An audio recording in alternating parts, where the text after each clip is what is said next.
नमस्कार दोस्तों, आज मैं class 7 chapter 4 English practice book phrases and clauses आपको पढ़ाऊंगा और आशा करता हूं कि फ्रेजेस और क्लॉजेस में आपको कोई दिक्कत नहीं आएगी। तो चलिए शुरू करते हैं। Read the sentences from the unit attitude in my English reader class 7. The first sentence is, the house is square like this. Second, the house stands on the top of a hill. Third is, the room was marked with a cross. The fourth, your nominal authority does not annoy me in the least. Now you see, आप देखते हैं the words in bold make sense but not complete sense. In word से sense तो निकलता है लेकिन complete sense नहीं निकलता है। लाइक दिस से कोई ख़ास सेंस नहीं निकलता है, यानी कि कंप्लीट सेंस नहीं निकलता है। द हाउस इज़ स्क्वायर, इससे ये पता चलता है कि जो घर है वो स्क्वायर है, लेकिन लाइक दिस इसके साथ जुड़ा हुआ है, इसीलिए आप इसको रिकॉग्नाइज करेंगे कि ये लाइक दिस एक अलग है, एडिशनल है।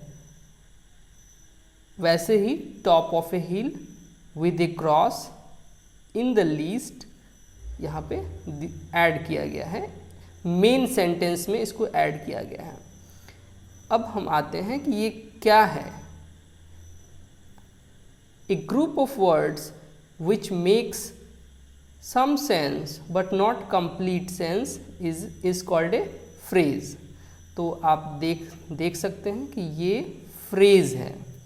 Like this, top of a hill with a cross in the least. What are these? These are phrases. तो phrase क्या होता है कि ये group of words तो होता है, लेकिन इससे थोड़ा बहुत ही सेंस क्लियर हो पाता है, लेकिन पूरा सेंस क्लियर नहीं होता है।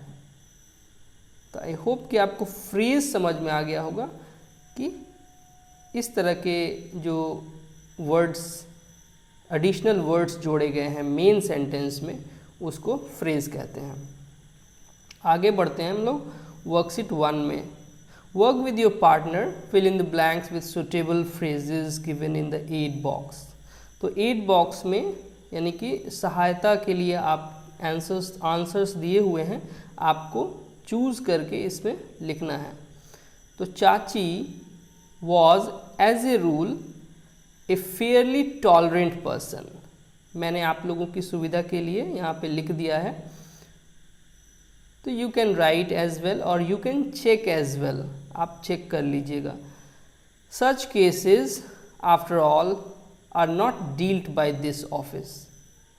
Third, the painting was stolen by someone under the cover of darkness. Next, the ball couldn't be traced in the fading light. The beauty of rising sun spread across the sky in the east. The audience was, by and large, pleased with his performance. आगे बढ़ते हैं worksheet 2 की ओर। So look at the pictures of the same room. ये एक ही room के दोनों pictures हैं, लेकिन there has been a burglary, इसमें चोरी हुई है।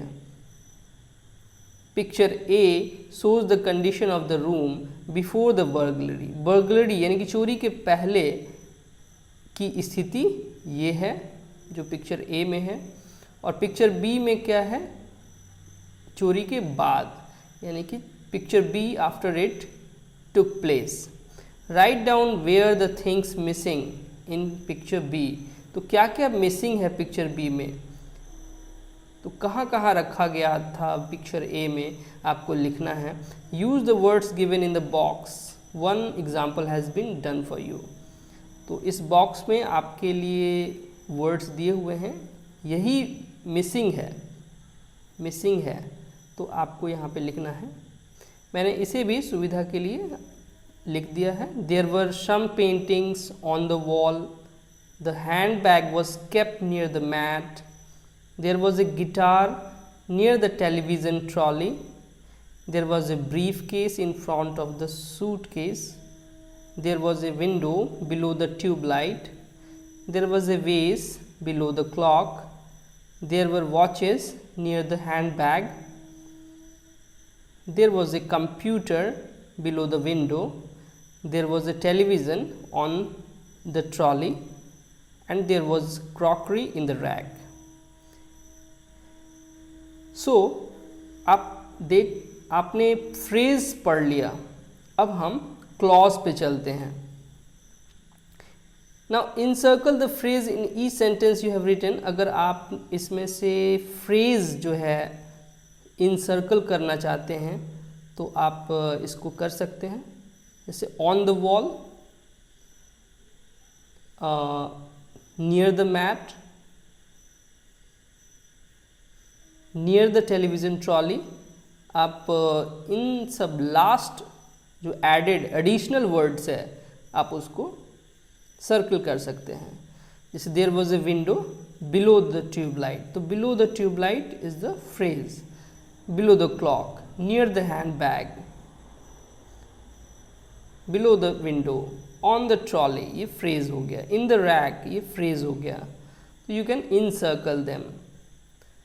नाउ हम लोग फ्रेज को तो समझ गए, अब आते हैं क्लॉज को। क्लॉज समझते हैं कि क्लॉज आखिर होता क्या है। तो सबसे पहले मैं आपको इसका डेफिनेशन बताना चाहूँगा कि a group of words which has a subject and a predicate and is a part of a longer sentence is called a clause. For example, walls were peeled away so that remains of rooms stood gaping open. Clause इसमें जो है ये bold letter में जो दिया हुआ है, the group of words in bold in each sentence above contains a subject and a predicate. तो ये बोल्ड में जो है यही एक्चुअली में क्लॉज है। अब कैसे क्लॉज है, तो सबसे पहले तो हम देखेंगे कि इसमें एक मेन सेंटेंस है, ये वॉल्स वर पील्ड अवे, वॉल्स वर पील्ड। तो एक एडिशनल जो वर्ड्स है उसको जोड़ा गया है कि सब ऑर्डिनेट कंजंक्शन से, सो दैट से इसको जोड़ा गया है।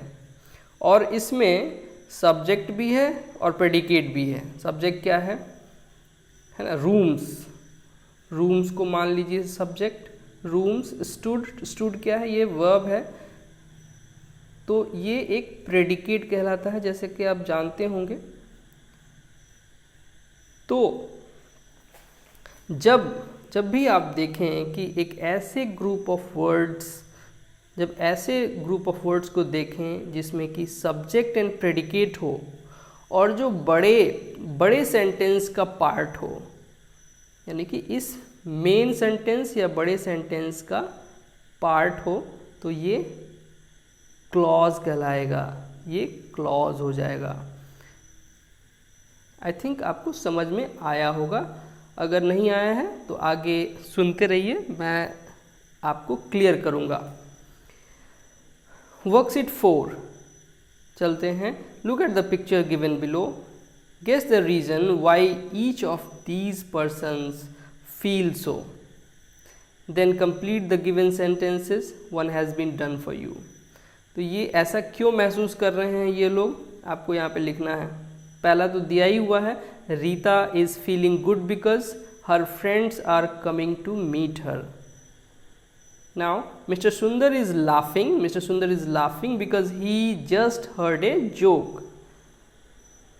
Now Sujay is feeling happy because he has won the championship।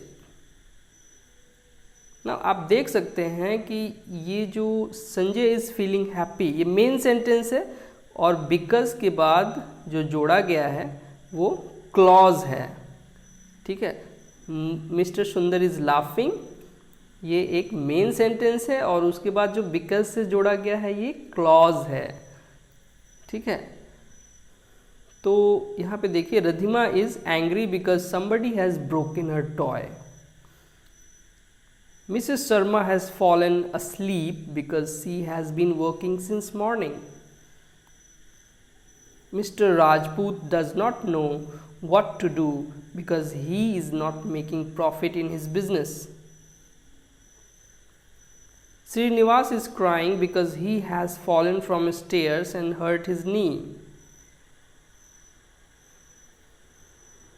All the groups of words beginning with because have a subject and a predicate. आप देख सकते हैं कि जिससे because के बाद के जो words हैं उसमें एक subject है और बाकी क्या है, predicate है। They are therefore clauses, तो इसलिए ये clause हो गया। तो phrase और clause में अगर difference की बात करें तो उसमें फ्रेज में सब्जेक्ट और प्रेडिकेट नहीं होता है। आप देखेंगे कि उसमें सब्जेक्ट प्रेडिकेट नहीं होता है। मैं आपको फिर से दिखाऊं कि the house is square like this, the house stands on the top of a hill. इसमें कोई सब्जेक्ट और कोई प्रेडिकेट नहीं है, it's just a few words, additional words. तो ये फ्रेज है और जब सब्जेक्ट और प्रेडिकेट होता है तो उसको क्लॉज कहते हैं, लेकिन शर्त ये है कि उसको एक मेन सेंटेंस से जुड़ा हुआ होना चाहिए। अब हम लोग आते हैं वर्कशीट 5 पे। Now work with your partner in the following paragraph, some clauses are given in bold letters, write the clauses in the table given on the next page along with their subject and predicate। तो करना क्या है कि clauses जो हैं वो दिए गए हैं। आप इस पैराग्राफ को पढ़िएगा तो ये बोल्ड लेटर्स में जो है ये क्लॉजेज हैं। तो इसको आपको क्या करना है, क्लॉज अलग करना है, सब्जेक्ट अलग करना है और प्रेडिकेट अलग करना है। तो मैंने पहले से आपके लिए मेहनत करके रखा हुआ है, तो it will be easy for you. So I hope you write it down. Pause करके आप इसको लिख लीजिए और just take a screenshot, because unnecessary हम लोग समय नहीं गंवाएंगे। नाउ हम आते हैं द एडवर्ब क्लॉज। अब एडवर्ब क्लॉज क्या होता है, यानी कि आपको 7 क्लास में 3 क्लॉज पढ़ना है ना, एडवर्ब क्लॉज, एडजेक्टिव क्लॉज और नाउन क्लॉज। ठीक है, तो 3 क्लॉज में द एडवर्ब क्लॉज के बारे में हम लोग समझेंगे। तो सबसे पहले मैं इसका जो डेफिनेशन है वो मैं आपको क्लियर कर दूं कि the clause which contains a subject and a predicate of its own and does the work of an adverb is an adverb clause। देखिए मैं इसको आपको हिंदी में बताता हूँ कि क्लॉज होने के लिए तो सब्जेक्ट और प्रेडिकेट तो होना ही चाहिए, है ना। तो सबसे पहला कंडीशन क्या है कि सब्जेक्ट और प्रेडिकेट होगा, तभी तो वो क्लॉज कहलाएगा। तो जो वो क्लॉज होगा वो एक एडवर्ब की तरह काम करेगा, तभी तो उसको एडवर्ब क्लॉज बोलेंगे।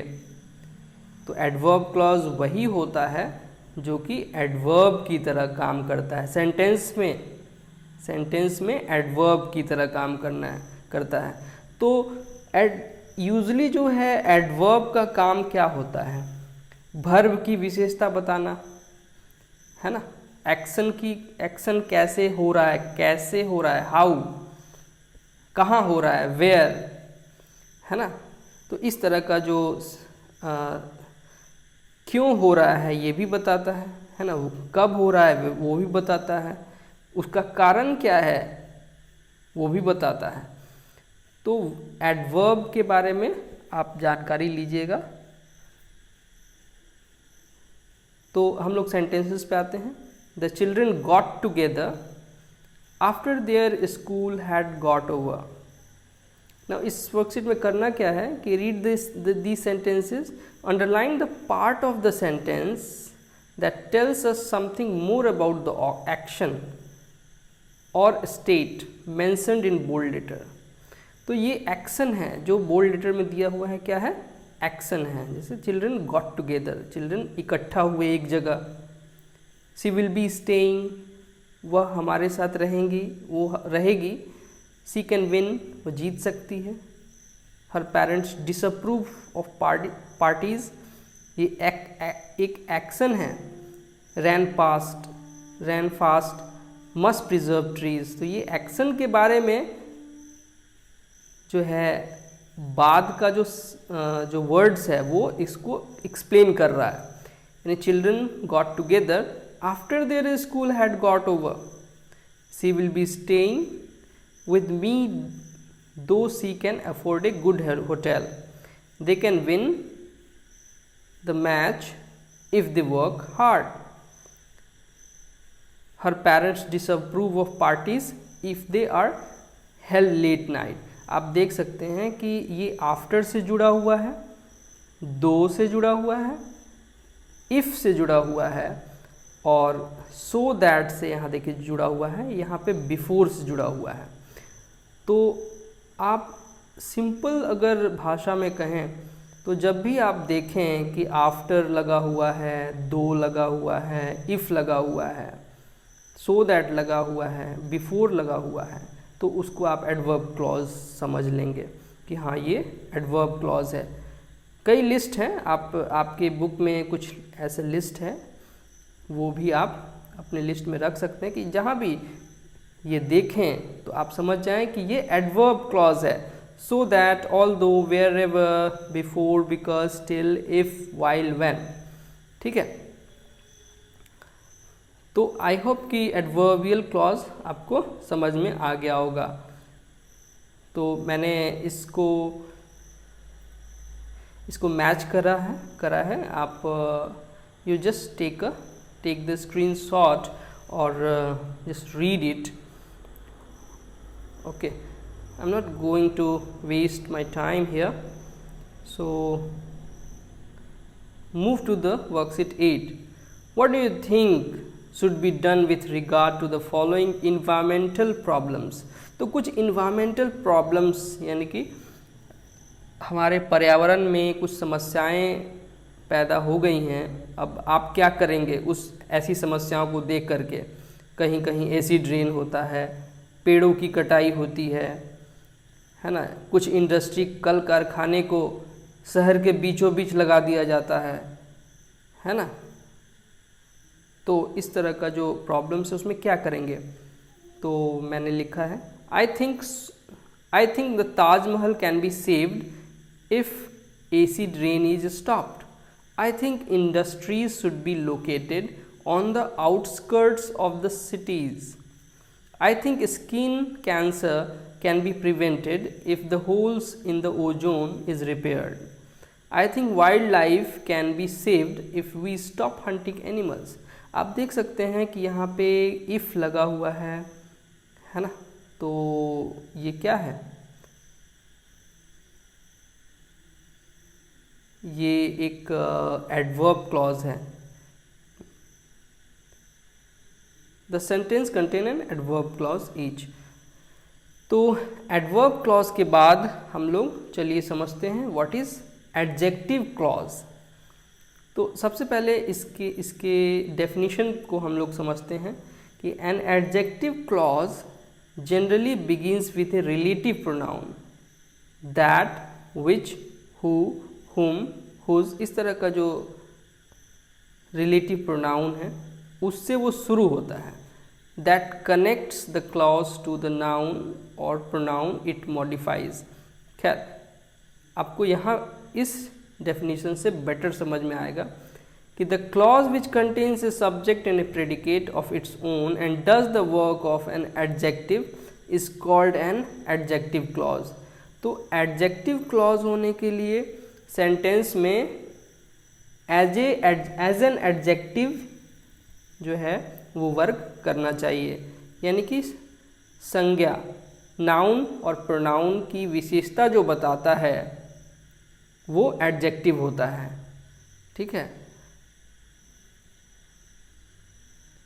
तो हम लोग देखेंगे कि यहाँ पे एज एन नाउन को एज एन एडजेक्टिव यूज़ किया गया है और इसी को हम लोग एडजेक्टिव क्लॉज कहते हैं। आप लोगों को सेंटेंस में भी फ़र्क पता चलेगा कि एडजेक्टिव क्लॉज एडवर्ब क्लॉज से किस तरह अलग है, वो भी पता चलेगा।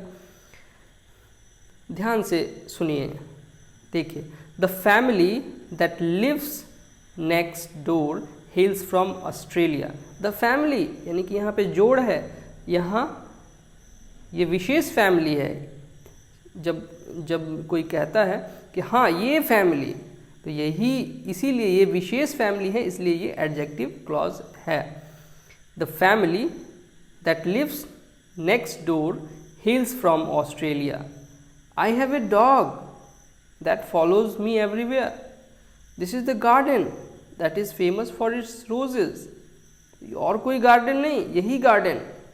ही is the policeman who help me find the way. वही पुलिसमैन है जिसने मुझे रास्ता दिखाया था। तो यहाँ पे जब हम लोग किसी भी नाउन को है ना एक विशेषण के रूप में, एक एडजेक्टिव के रूप में जब हम यूज़ करते हैं तो वो एडजेक्टिव क्लॉज कहलाता है। तो मैंने आपको सुविधा के लिए यहाँ पे लिखा है कि जब भी आप देखें कि इसमें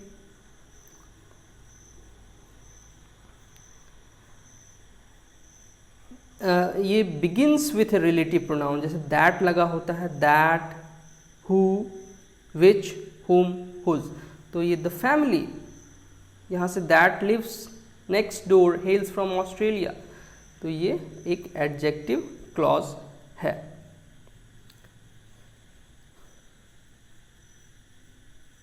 यहाँ पे वही चीज़ लिखा हुआ है, they describe the noun and so do the work of an adjective. Each group contains a subject and predicate. The clause which contains, ये मैंने पढ़ दिया था।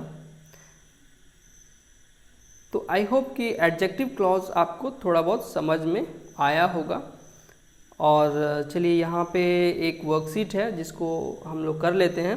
तो look at the picture of a beautiful hill station. The letter given on the next page describe the place, but there are some blanks in it. Fill in the blanks. Use the clues given in the 8 box. The first blank has been filled as an example.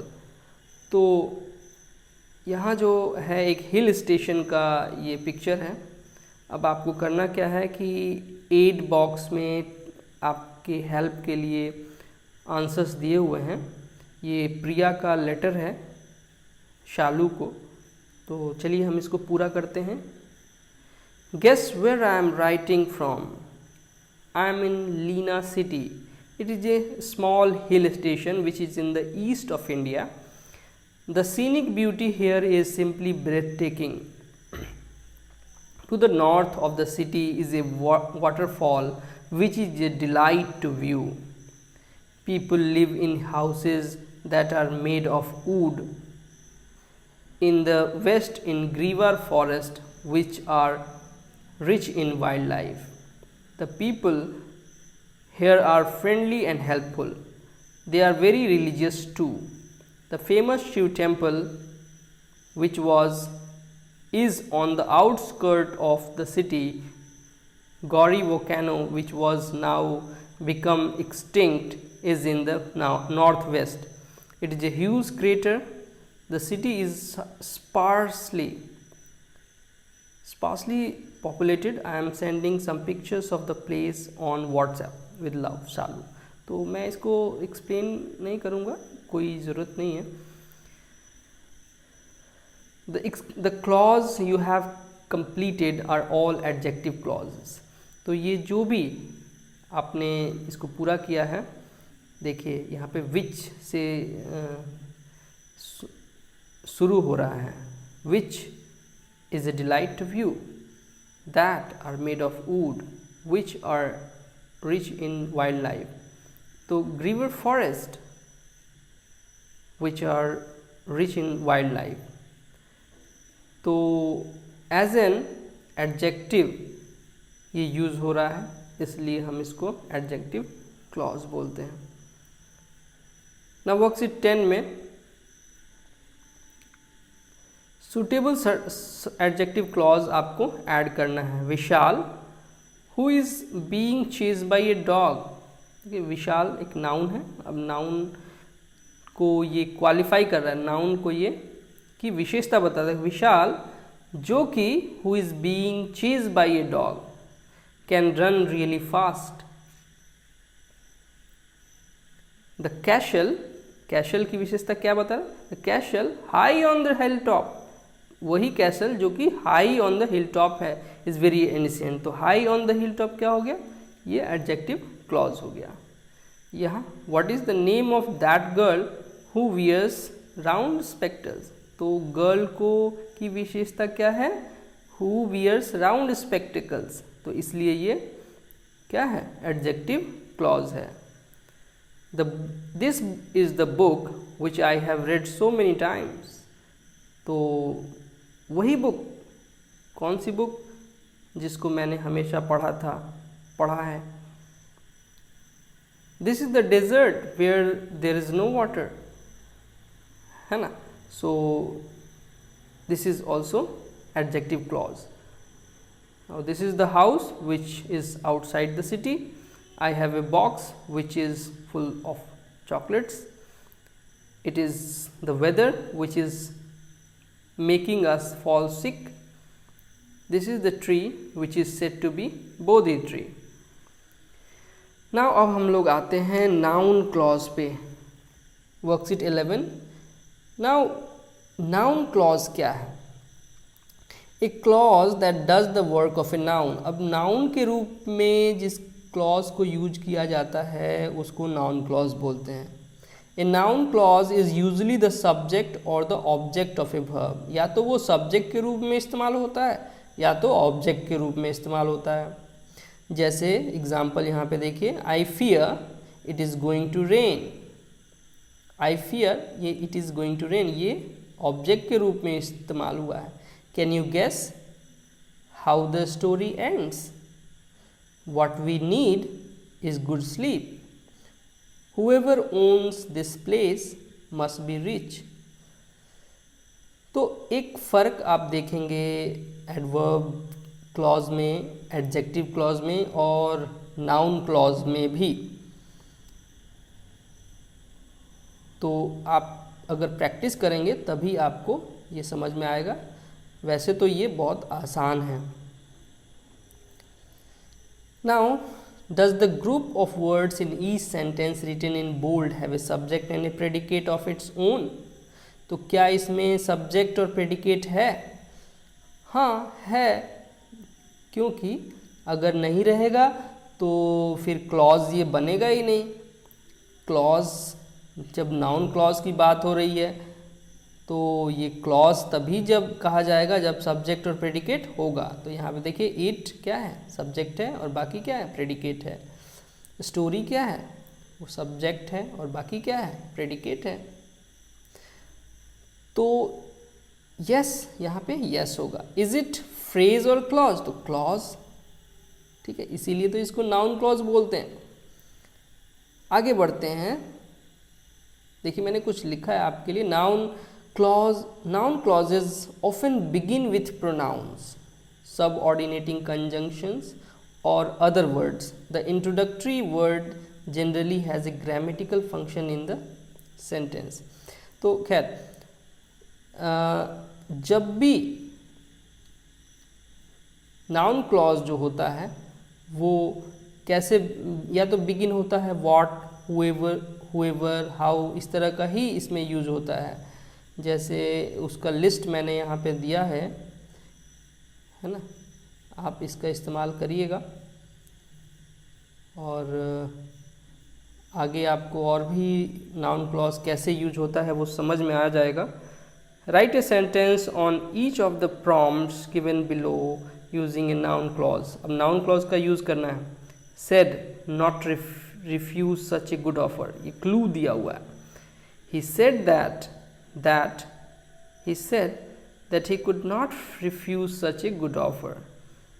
तो that से चूँकि ये शुरू हुआ है इसीलिए इसको ये नाउन है। he said that he could not refuse such a good offer। no, I know that the best candidate will get the maximum vote। it's sure that he will win। as a noun use हुआ है ये। I was shocked that a stampede took place in the shrine। I don't know who will drive the car। It is pity that he lost a job। It is success with good marks that I want। तो as a noun चूँकि ये use हुआ है इसलिए इसको noun clause बोलते हैं। Now complete the following sentences by adding A noun clause. यहाँ पे भी नाउन क्लॉज को ऐड करना है। तो the mystery is how he entered the house. My teacher wants that I secure good marks. I could not imagine how you left the key. I want to know who stole the necklace. Gandhi ji believe that non violence should be practised. No one can deny how he insulted me. तो आप देख सकते हैं कि यहाँ पे that का इस्तेमाल हुआ है, हाउ से ये शुरू हो रहा है, हु से शुरू हो रहा है ना। तो ये क्या है, एक नाउन क्लॉज। इसमें ये जो ब्लू लेटर में लिखा हुआ है वो सब नाउन क्लॉज का उदाहरण है। दैट से, अब यहाँ दैट से शुरू होगा। दिस इज़ द टाइम, अब यहाँ पे नाउन क्लॉज क्या है, when I work. This is the time when I work. ठीक है ना। वर्कशीट 14 पे हम लोग आते हैं। तो ये क्रॉसवर्ड पजल्स है। Right down one reason why you like. अब आप लिखिएगा कि क्यों आपको ये पसंद है। मुझे तो ये पसंद है इसलिए कि इसमें थोड़ा सा दिमाग लगाना पड़ता है। तो यहाँ पे क्लूज दिया हुआ है।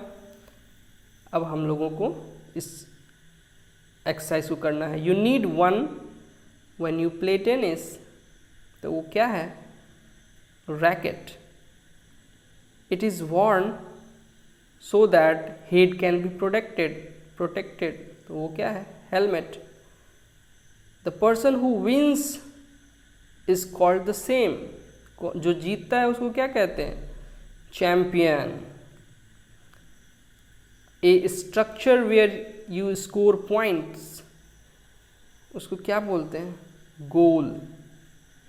तो आप इस तरह से आप इसको देख सकते हैं ना। वर्कशीट 15 तो आपको करना पड़ेगा, ये क्रॉस पजल बनाना है। I will skip this and come to worksheet 16।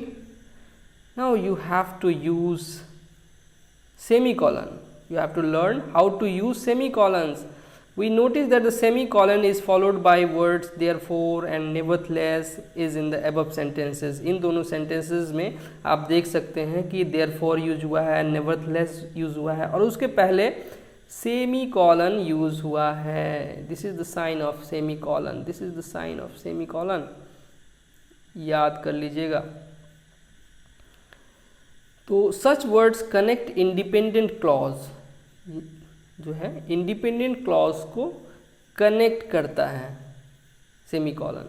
They help to make the relationship between the clause clear. और इससे क्या होता है, क्लॉज का जो मीनिंग है वो क्लियर होता है. कुछ और भी वर्ड्स हैं जैसे कि मोरोवर, कॉन्सिक्वेंटली, अदरवाइज. तो आगे का एक्सरसाइज आपको जो करना है कि combine the following pairs of the sentences by using a semicolon and an appropriate connecting word phrase chosen from the 8 box given below. तो इस connecting word, ये connecting word है, conjunctions हैं, subordinating conjunctions हैं. ठीक है, तो हम लोग इसको बनाते हैं. पहला बनाया हुआ है. Second, it rained for 2 hours. The weather remained hot. It rained for 2 hours. Semicolon. but comma the weather remained hot। ठीक है, तो एज जैसे कि एग्जाम्पल में दिया हुआ है वैसे ही हम लोग करेंगे। Hurry up, otherwise hurry up के बाद semicolon comma, hurry up otherwise we will miss the train. He reach late, moreover he forgot to bring his paper. है ना, एक तो वो लेट आया और उसके बाद जो है वो पेपर लाना भी भूल गया। He works hard to save money. His wife is a spendthrift. तो वह जो है बहुत मेहनत करता है पैसे बचाने में, लेकिन फिर भी उसकी वाइफ जो है उसको खर्च कर देती है। There was famine in the village, semicolon, consequently the villagers left the village। अब अकाल पड़ेगा तो विलेजर्स तो जाएंगे ना। नाउ डू इट योरसेल्फ में हम लोग आते हैं।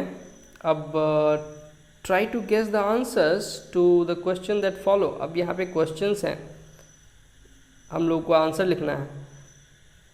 तो who is the birthday boy, अब कौन है बर्थडे बॉय भाई? तो यहाँ पे I think the boy who is standing behind the cake. Where is the flower vase kept? The flower vase is kept on the side table। देखिए side table पे है। What is special about the painting on the wall? It is a painting which was the cover of India Today magazine। What do you think the children did after they had eaten? I think that they danced। What do you like best about the picture? I like that it is painting of nature। Who are the boy's parents? The boy's parents are who are in blue dress। How do you think the children felt at the party? They must have enjoyed, which was awesome। Next is incomplete dialogues को complete करना है। इसी को dialogue completion बोलते हैं और ये परीक्षा में आता है। तो यहाँ देखिए कि रणदीप बोलता है कि would you like to join French classes. Shirin बोलती है I am not sure but what are the timings. Randeep बोलता है they would be conducted on weekends.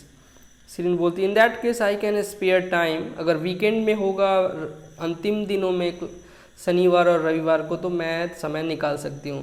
But still I would like to consult my parents. लेकिन मैं अपने parents से तो पूछ लूँ। रणदीप बोलता है let me know if they give assurance. मुझे बता देना अगर उन्होंने हाँ कहा तो। When do you want me to tell you? कब मुझे बताना होगा आपको, इन्फॉर्म कब करना होगा? As soon as it is possible, जब भी, जितना जल्दी हो सके। Because only few seats left, क्योंकि बहुत थोड़े सीट्स बचे हैं। तो सीरीन बोलती है all right, I will tell you over the phone in the evening. तो this is the chapter now finished. I hope कि आपको ये चैप्टर समझ में आया होगा। If you liked it, write in the comment box। Thank you, have a nice day।